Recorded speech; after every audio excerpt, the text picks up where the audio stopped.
ॐ भूर्भुवः स्वः तत्सवितुर्वरेण्यं भर्गो देवस्य धीमहि धियो यो नः प्रचोदयात्। जय श्री कृष्ण मेरे सनातनी बंधुओं। पिछले अंक में हम लोगों ने महाभारत के पिछले अंक में हम लोगों ने अध्ययन किया कि किस प्रकार जो है वो देवदत्त अपने पिता शांतनु का विवाह सत्यवती से करने के उद्देश्य से स्वयं जो है आजीवन अविवाहित रहने की प्रतिज्ञा करते हैं और इसके पश्चात वो भीष्म के रूप में उनका नामकरण होता है। और फिर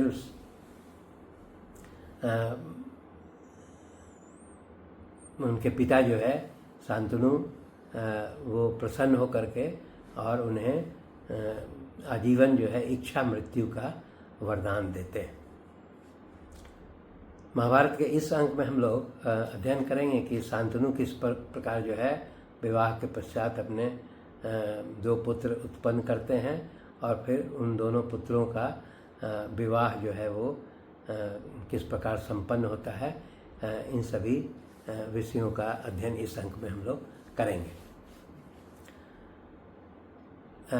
शांतनु जब सत्यवती को राजमहल में आ जाती है तो उन्हें ज्ञात होता है कि ये वास्तविक में जो है चेदी राज के राजा वसु जो थे उसके वीर से उत्पन्न हुई पुत्री है और इसका सिर्फ लालन पालन जो है वो निषाद राज के यहाँ हुआ है। इसीलिए वो शांतनु जो है सत्यवती से पूरा वैभव के साथ पूरे रीति रिवाजों के साथ उससे विवाह करते हैं सत्यवती से और फिर जीवन यापन करने लगते हैं। समय आने पर जो है शांतनु को सत्यवती के गर्भ से एक पुत्र उत्पन्न होता है जिसका नाम रखा जाता है चित्रांगद। चित्रांगद जो है वो बड़े होकर के काफ़ी पराक्रमी पुरुष के रूप में विकसित होता है और वो शक्तिशाली भी है। इसके पश्चात जो है वो शांतनु जो है फिर एक दूसरा पुत्र भी सत्यवती के गर्भ से उत्पन्न होता है जिसका नाम रखा जाता है विचित्र वीर। इस प्रकार शांतनु जो है दो पुत्र जो है सत्यवती से उत्पन्न करते हैं, बड़ा चित्रांगद और दूसरा विचित्र वीर। ये दोनों पुत्रों को उत्पन्न करने के पश्चात जो है वो शांतनु की मृत्यु हो जाती है। तो शर्त के अनुसार भीष्म जो है वो सत्यवती के बड़े पुत्र जिसका नाम चित्रांगद था उसको राजा हस्तिनापुर के राजा के रूप में उसका राज्याभिषेक करते हैं। वो राजा बड़ा पराक्रमी था और वो बहुत सारा युद्ध वगैरह करके और विजय प्राप्त करता था, परंतु उसमें एक कमी थी कि वो अहंकारी था, घमंडी था। इसलिए वो अनावश्यक भी युद्ध में जो है वो प्रेरित हो जाता था। उसी क्रम में जो है एक बार की बात है कि गंधर्वों के एक राजा थे, उससे चित्रांगद का भयंकर युद्ध होता है और उस युद्ध में जो है वो चित्रांगद की मृत्यु हो जाती है। जब चित्रांगद की मृत्यु हो जाती है उस समय जो छोटा भाई उसका था विचित्र वीर, वो अभी बालक के रूप में ही था, छोटा था। तब हालांकि भीष्म जो है उस विचित्र वीर को भी राजा के रूप में उसका राज्याभिषेक करते हैं और स्वयं राज्यकाज का संचालन करने लगते हैं। समय गुजरता है, समय गुजरने के पश्चात विचित्र वीर जो है वो नवयुवक के रूप में विकसित होता है। इसमें दिया गया है कि 16-18 वर्ष का जैसे हो गया है तब सत्यवती और भीष्म दोनों विचित्र वीर के विवाह के संबंध में विचार विमर्श करते हैं। इसी बीच में फिर भीष्म को यह जानकारी मिलती है कि काशीराज की को 3 पुत्रियां हैं, जिसका नाम अम्बा, अंबिका और अम्बालिका। बड़ी वाली का अम्बा, उसके बाद अंबिका और तीसरे वाली का अम्बालिका था। तो वो तीनों जो है काफ़ी सुंदर स्त्रियों के रूप में उनका नाम था। और भीष्म को ये जानकारी मिलती है कि तीनों कन्याओं का जो है वो काशीराज के द्वारा तीनों कन्याओं का स्वयंवर का आयोजन किया गया है, जिसमें वो अपने पतियों का चयन करेंगी। जब ये मालूम होता है तो सत्यवती और ये भीष्म दोनों विचार करते हैं कि विचित्रवीर के विवाह के लिए काशीराज की पुत्रियां जो है योग्य पत्नियां साबित होंगी। इसलिए भीष्म जो है यहाँ पर विचित्रवीर को नहीं भेजते हैं, बल्कि स्वयं जो है वो अपने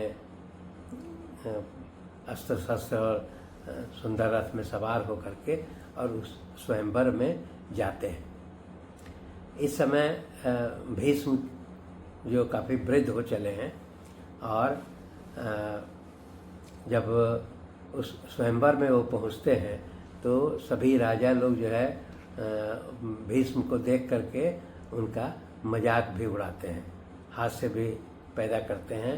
वो कहते हैं कि ये भीष्म जो है ये मिथ्या रूप में ये प्रचारित किया है कि ये ब्रह्मचारी है, परंतु ये इतना वृद्ध होने के पश्चात भी इस स्वयंवर में शामिल होने के लिए आया है, तो ये कितने हास्य की बात है।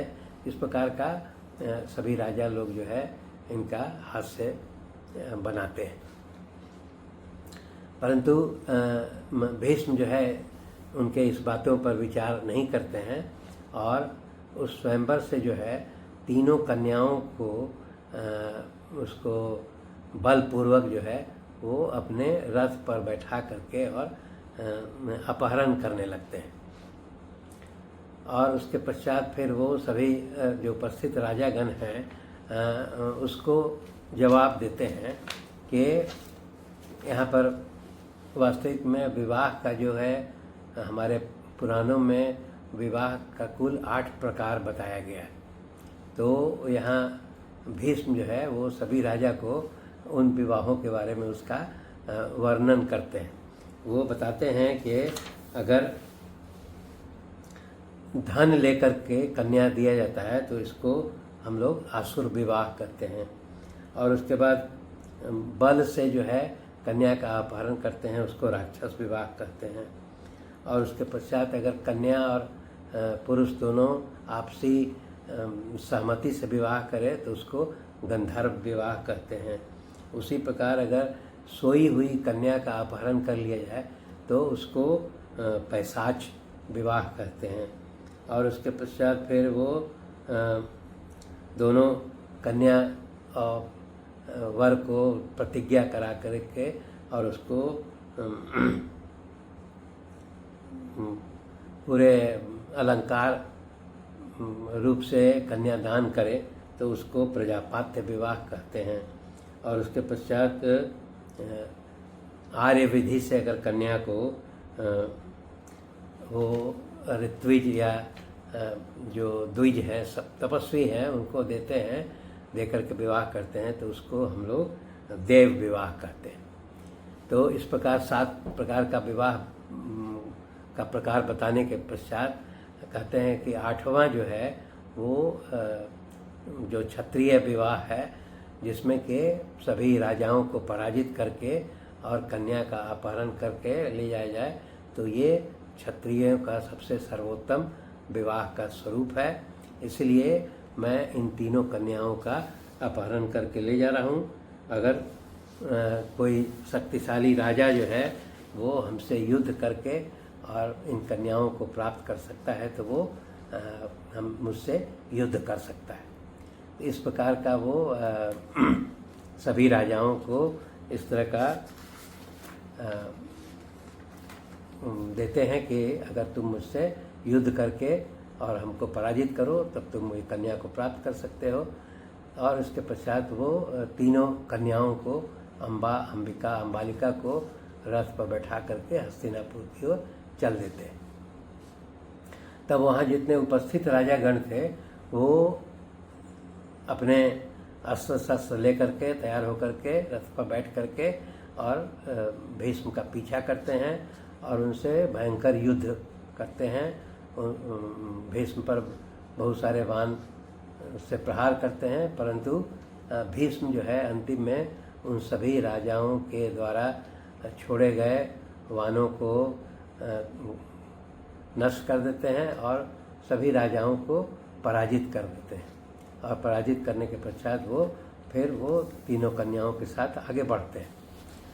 परंतु जो है अंत तक जो है एक साल्व नाम का देश था, उसके एक राजा थे जो साल्वराज के नाम से प्रचलित थे। वो साल्वराज जो है वो अंतिम तक जो है वो भीष्म का पीछा करते हैं और कहते हैं कि मैं जो है आपसे युद्ध करूंगा। और वो भयंकर युद्ध करते हैं और वाण से भीष्म पर प्रहार करते हैं। तो अंतिम तक जो है ये साल्वराज जो है वो भीष्म से भयंकर युद्ध करते हैं, परंतु अंत में भीष्म जो है साल्वराज को भी पराजित कर देते हैं। और पराजित करने के बाद उसे छोड़ करके और वो तीनों कन्याओं को लेकर के हस्तिनापुर की ओर प्रस्थान करते हैं। वहाँ हस्तिनापुर में प्रस्थान करने के पश्चात जो है वो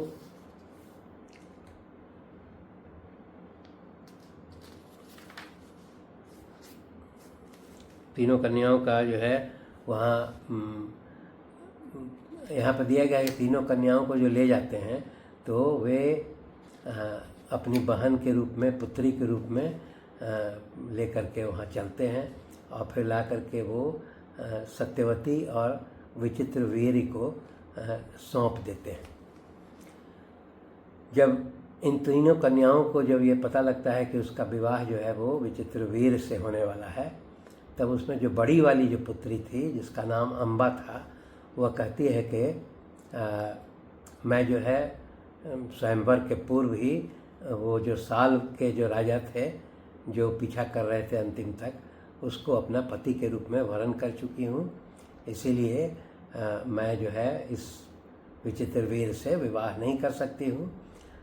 इसीलिए तब जो है भीष्म जो है वो बड़ी वाली जो काशीराज की पुत्री थी अम्बा, उसको वहाँ से छोड़ देते हैं और विदा कर देते हैं कि तुम अपने साल्वराज के पास जा सकती हो। और शेष दो कन्याओं का जो है वो विवाह जो है वो छोटे वाले पुत्र विचित्रवीर्य से मतलब अंबिका और अम्बालिका का विवाह जो है वो विचित्रवीर्य से कर देते हैं। यहाँ पर दिया गया है कि विचित्रवीर्य उस समय युवा हैं, काफ़ी आकर्षक व्यक्तित्व के मालिक हैं और ये दोनों जो उनकी पत्नियाँ थी अंबिका और अम्बालिका, इनकी उम्र बताई गई है उस समय लगभग, दोनों युवा थी, लगभग 16 वर्ष की थी और सुंदरी भी थी। तो अब ये दिया गया है कि ये विचित्रवीर्य दोनों पत्नियों के साथ लगभग 7 वर्ष तक जो है वो रमन करते हैं, मतलब कि पत्नी के दोनों पत्नियों के साथ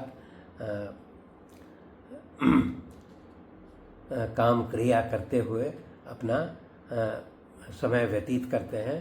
मतलब 7 वर्ष जो है इनके साथ पूरा व्यतीत करते हैं।